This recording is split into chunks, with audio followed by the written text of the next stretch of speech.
There is no sign yet that this logjam is going to be broken. We are hearing reports from the front line of soldiers rationing shells, only been able to hit 2 or 3 targets a day, being down to maybe a fifth of the shells that they had last year when we had the successful counteroffensive, which retook Kherson. Winter's well underway.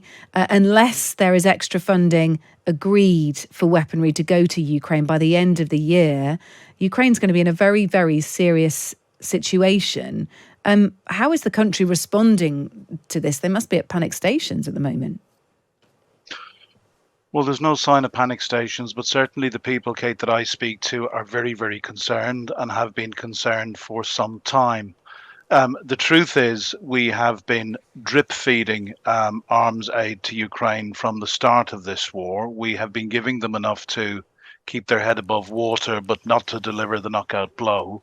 Now, last summer, there was a much vaunted counteroffensive. And what I've got to say is, we effectively asked the Ukrainians to carry out a counteroffensive that no NATO member or NATO would simply not do. It has been NATO logic since 1945 that you only carry out a counteroffensive when you have significant air cover and even air superiority.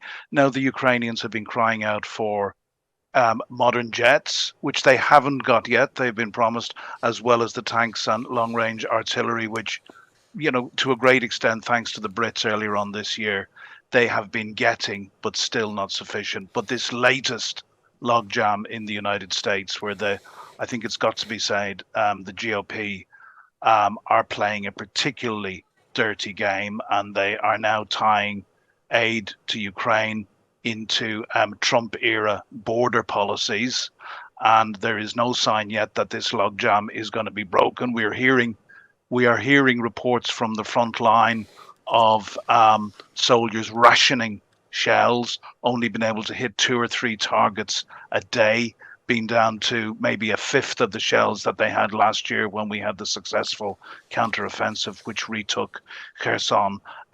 On the other hand, we know that Russia has been provided with 1 million shells from North Korea alone since August. Yeah, and there are questions about Iran support as well. Yeah. And look, that many shells has been pledged to Ukraine, but only 20 or 30% so far has been delivered. And when it comes to what the Ukrainian military needs, as you've said, tanks, armoured personnel vehicles, fighter planes, drones, long-range weapons, the US is really the only country who can provide that level of equipment and hardware quickly.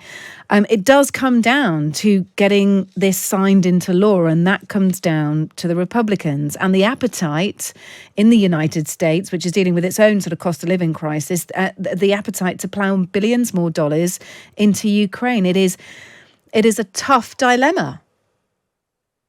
I'm not sure that it is a tough dilemma. It was very, very tough to hear Lindsey Graham, who in the past had been a great supporter of Ukraine, go on side with the hard line of the Republican Party and say that we will look after ourselves before we look after Ukraine. And, it's, Donald Trump said that he would build a wall. Now he failed to build that wall. And one of the demands that we're getting from the Republican Party is that the Democrats, who are obviously against this, commit to build the wall if they want to get the $60 billion of aid released to Ukraine. Kate, could I say one other thing on this? There is if you can do it briefly, Cormac, I'm so sorry because we're very pushed for time. Yeah, I was just going to say, there is a significant chance that we will see Donald Trump back in the White House next year. There is a very, very significant chance that in a second term, President Trump would take the United States out of NATO and leave Europe on its own. Europe really should have gone on a war footing 2 years ago. The Russian economy, 40% of Russia's budget is now in 2023 is devoted to the war effort, some 12% of their GDP. Britain does just over 2%, which is the NATO target. Most NATO countries don't even get to 2%. We haven't put our arms industries on a war footing, and to do that, I'm afraid, cannot be done overnight.